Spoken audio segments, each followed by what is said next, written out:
শোনো বোনকে, আমি সত্যি কথা বলছি, তুমি এক্ষুনি চলো আমার বাবার বাড়িতে আমাকে দিয়ে আসো গা। আমি মায়ের বাড়ি চলে যাব, আমি থাকবো না এখানে। তোর কি হয় বলতে থেকে থেকে শুধু বাপের বাড়ি যাব, বাপের বাড়ি যাব, মায়ের বাড়ি যাব, কেন বাপের বাড়ি থেকে তোকে বাঁচা নাকি? না তোর আমাকে আর ভালো লাগছে না কোনটা? শোনো বোনকে, তুমি একদম ফালতু কথা বলবে না। তুমি এখন আর আমাকে আগের মতো ভালোবাসো না, তুমি অন্য কাউকে ভালোবাসো।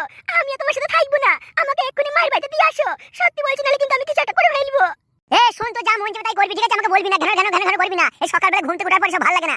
একটা বিয়ে করেও শান্তি পেয়েছি না গো জীবনে। হ্যাঁ, যাও যাও, মনে করছো আমি কিছু বুঝতে পারছি না? তুমি আবার অন্য মেয়ের মন ভুলাইতে গেছো। আমি সব বুঝতে পারছি। তুমি না দিয়ে আসলে আমি নিজেই বাড়ি চলে যাব। আমি আমার মায়ের বাড়ি থেকে থাকবো।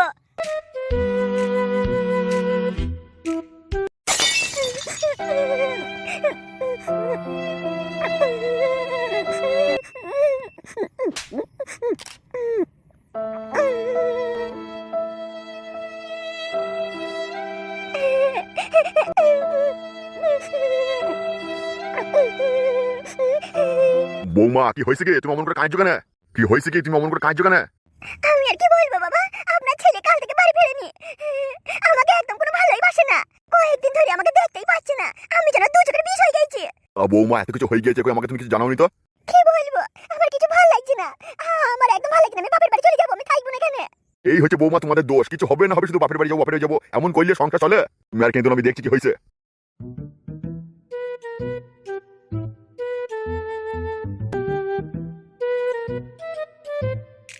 আই বড় বেলায় কত ছেলে আমাকে ভালোবাসতো, কেন যে মুখ পুরাকে বিয়ে করতে গেলাম, নিজে সব কিছু শেষ করলাম। এখন আমাকে কেউ ভালোবাসবে না। বাপের বাড়ি চলে যাবো, দেশের ছেলেগুলোর সাথে আবার লাইন করবো।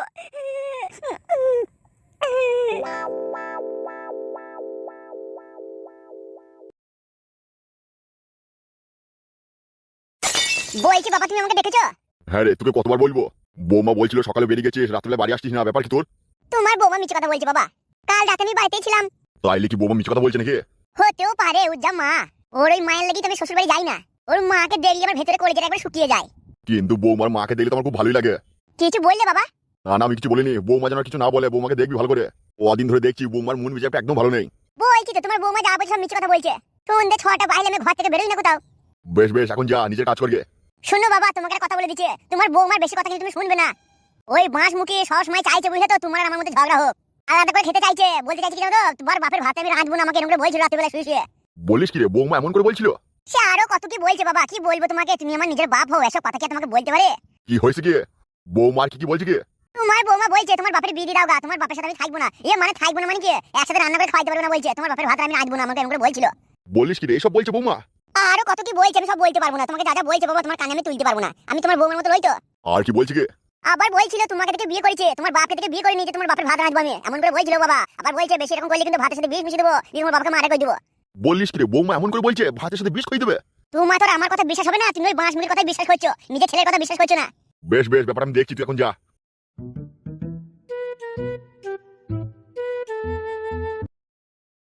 বৌমা আমাকে এমন করে বলছে বিষ খাই দেবে?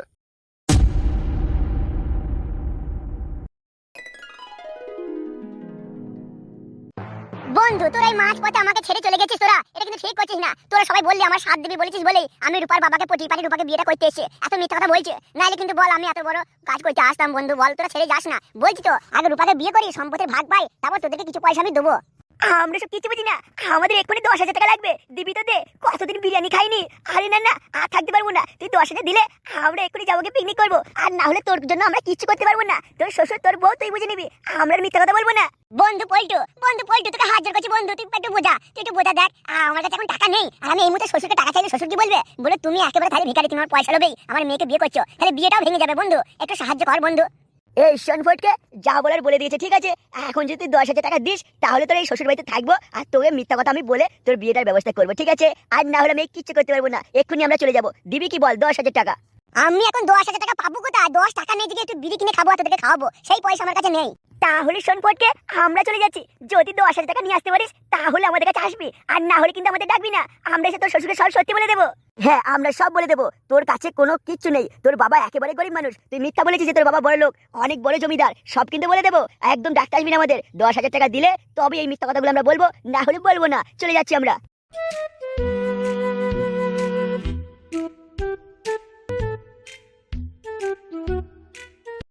তাই তাইলে আমি এখন কি করব? শ্বশুর যদি জেনে যায় যে আমি একেবারে গরিব মানুষ, তাহলে ওর মেয়ের সাথে তো আমার বিয়ে দেবে না। তাইলে আমি এখন কি করি?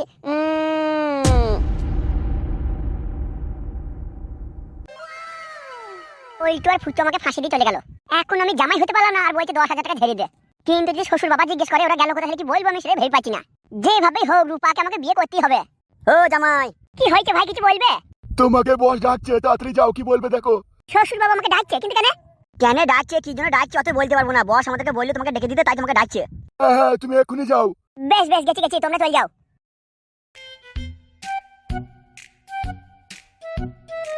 শ্বশুর বাবা এখন ডাকছে, ব্যাপারটা কেমন সন্দেহ লাগছে। আমাকে এখন ডাকার কারণটা কি? সবকিছু জেনে গেল না তো?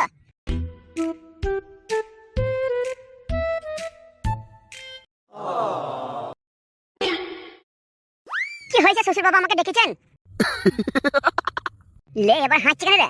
শুনো জামাই, বলেন শ্বশুর বাবা। বলছি তোমার সাথে তোমার মেয়ের বিয়ে দিচ্ছে। হ্যাঁ বিয়ে দিচ্ছেন তো, তাইলে কি হয়েছে? কি হয়েছে রয়? তোমার বাপের অনুমতি ছাড়াই বিয়ে হচ্ছে। হ্যাঁ শ্বশুর বাবা, আপনাকে তো সবাই খুলে বলেছি তো। আমার বাপ এখন জানাইলে হবে না যে বিয়েটা করছি, তাহলে বাপ আমার বিয়েটা হতে দেবে না, কারণ আমার বাপ তো অন্য একটা মেয়ের সাথে বিয়ে ঠিক করে গেছে। তাইলে এখন বলেন আমি কি করব? আপনার মেয়ের রূপাকে আমি খুব ভালোবাসি। আর সব থেকে বড় কথা হলো কি, আমার বাবা অনেক বড় লোক তো, তাই যাতে কথা শুনবেও না। এখন আমি বলতে গেলে আমাকে হয়তো মারবে, কারণ তো সবই বুঝতে পারছেন সব কিছু আমার বাপের নামে আছে। এর লেগেই তুমি বলছে। কি বলছেন শ্বশুর বাবা? সবই এখনো তোমার বাপের নামে আছে। আমার মেয়ের সাথে বিয়ে হওয়ার পর তোমাকে যদি ত্যায্যপুত্র করে দেয়, তাহলে তখন কি হবে আমার মেয়ের? তুমি তো তোমার বাপের অনুমতি ছাড়াই বিয়ে করছো। যদি তোমাকে সম্পত্তির ভাগ না দেয় তখন কি হবে?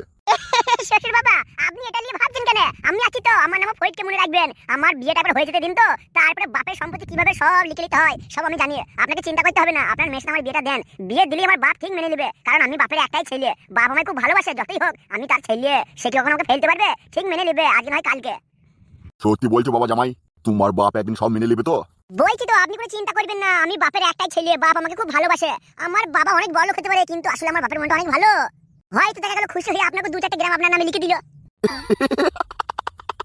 বলো কি জামাই, তুমি সত্যি বলছো তোমার বাপ 3-4 গ্রাম আমার নামে লিখে দেবে? দিতেও পারে, যদি আপনি আমার বাপের সাথে ভালো ব্যবহার করেন, ভালোবাসেন, তাহলে নিশ্চয়ই দেবে। তার উপরে যতই হোক আপনি তো আমার বাপের বিয়ে হবে নাকি? তাইলে শোনো বাবা জামাই, আমার আর কোনো অমত নেই। তোমার এই বিয়ে হবে, আমার মেয়ের রূপার সাথেই হবে। তুমি কোনো চিন্তা করো না, আমি নিজে দাঁড়িয়ে থেকে ধুমধাম করে তোমার বিয়ে দেবো। তারপর তোমার এই বাপের কাছে যাবো। 3-4 জমি জায়গা তো লিখতে হবে। এই জমি জায়গা নয়, গোটা গ্রাম লুব আমি। বলছি শ্বশুর বাবা, তাইলে আমার আর কোনো চিন্তা নেই তো যে রূপার সাথে আমার বিয়ে হবে না? এমন কোনো অসুবিধা হবে না তো? না জামাই, তুমি এমন ধরনের কথা কেন আমাকে বলছো? তোমার কি আমাকে বিশ্বাস হয় না? না শ্বশুর বাবা, আপনি ভুল বুঝছেন। এই ধরেন আমি সমস্ত বন্ধুদেরকে আর যত আত্মীয় আছে কিছু যারা আমাকে সাপোর্ট করে, তাদেরকে আমি তো নিমন্ত্রণ করবো। তারপর যদি দেখলো বিয়েটা আপনি দিলেন না, তাহলে কত বড় মান সামনে পড়বো বলুন তো আপনি। শুনো বাবা জামাই, তোমাকে আমি কথা দিচ্ছি, আমার মেয়ের সাথেই তোমার বিয়ে হবে। তোমার লোকজন আত্মীয় স্বজন যা আছে তুমি নিজের মতো বলো, কোনো চিন্তা নেই। দরকার হলে কালকেই বিয়ে দেবো আমি। বেশ শ্বশুর বাবা, তাইলে আমি গেছি। আমি যাই গিয়ে আমার বন্ধু বান্ধব যত আত্মীয় স্বজন আছে সবাইকে নিমন্ত্রণটা করে আসি। আমার সাথে রূপার বিয়ে হয়ে যাবে। তারপর আপনারা চিন্তা করবেন না, আপনাকে 3-4 গ্রাম আমার বাবা ঠিক লিখে দেবে, কারণ আপনি তো আমার বাপের বিয়াই।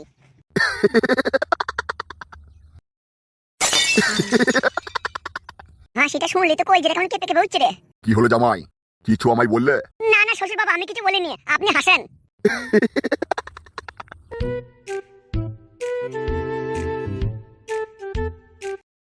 প্রথমে এই ছেলের সাথে আমার মেয়ের বিয়ে দেবো, তারপরে আস্তে আস্তে ওর বাপের যত সম্পত্তি গ্রাম আছে সব আমি লিখে নেবো। আমি হব জমিদার।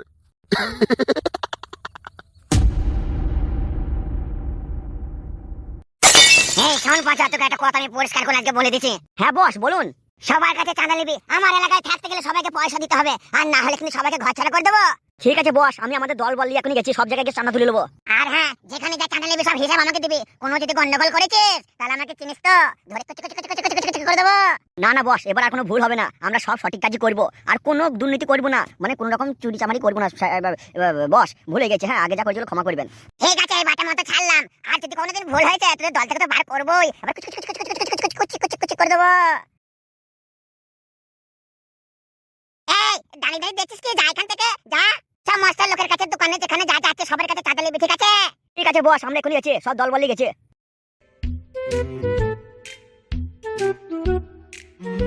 নমস্কার চাঁদু বাবু। হ্যাঁ কে তুই আবার এসেছিস? কি দরকার তোর? মানে কি বলেন তো চাঁদু বাবু, আমার বাবা আপনার কাছে পাঠাইলো। আমার বাবা বললো কি আপনার কাছ থেকে 12,000 টাকা ধার নিতে। আমার বাবা 1 সপ্তাহ পর দিয়ে দেবে। তোর বাবা যে পাঠিয়েছে তার প্রমাণ কি আছে? চাঁদু বাবু আমি প্রমাণ ছাড়া আসি না। আমার বাবা বললো কি ওই কচিদার বাড়িতে রাত্রিবেলায়, বুঝতে পারছেন, আপনারা পিকনিক করবেন, ভালো মন্দ খাওয়া দাওয়া হবে কচিদার বাড়িতে রাতে। বুঝতে পারছেন? এই তুই কিন্তু ঠিকই বলেছিস। এই তোকে কিন্তু 12,000 দিতে পারবো না, 5,000 টাকা দেবো এখন। এত নেই আমার কাছে। আমার লোকজন একটু সব কাজে বেরিয়ে গেল, সেই রাত হলে তোকে দিতাম, কিন্তু বাবু আমার কাছে এখন ভাই মানে কি বলবো বলতো, তুই এই কচিদার বাড়ি ব্যাপার কি করে তোর বাপ বলে দিল, আমি সেটাই ভাবছি। চাঁদু বাবু কে কোথায় কি কইছে না কইছে সব খবর আমার কাছে থাকে, বুঝলেন তো, কেউ আমার কাছে কিছু লুকোতে পারবে না। ব্যাস ব্যাস ব্যাস, আমি 5,000 দিচ্ছি, আরো লাগলে রাখতে হবে, এখন হবে না, আমার কাছে এখন পয়সা নাই। দেন তাহলে ওটা লিয়ে কাজ চালাতে কি করবো।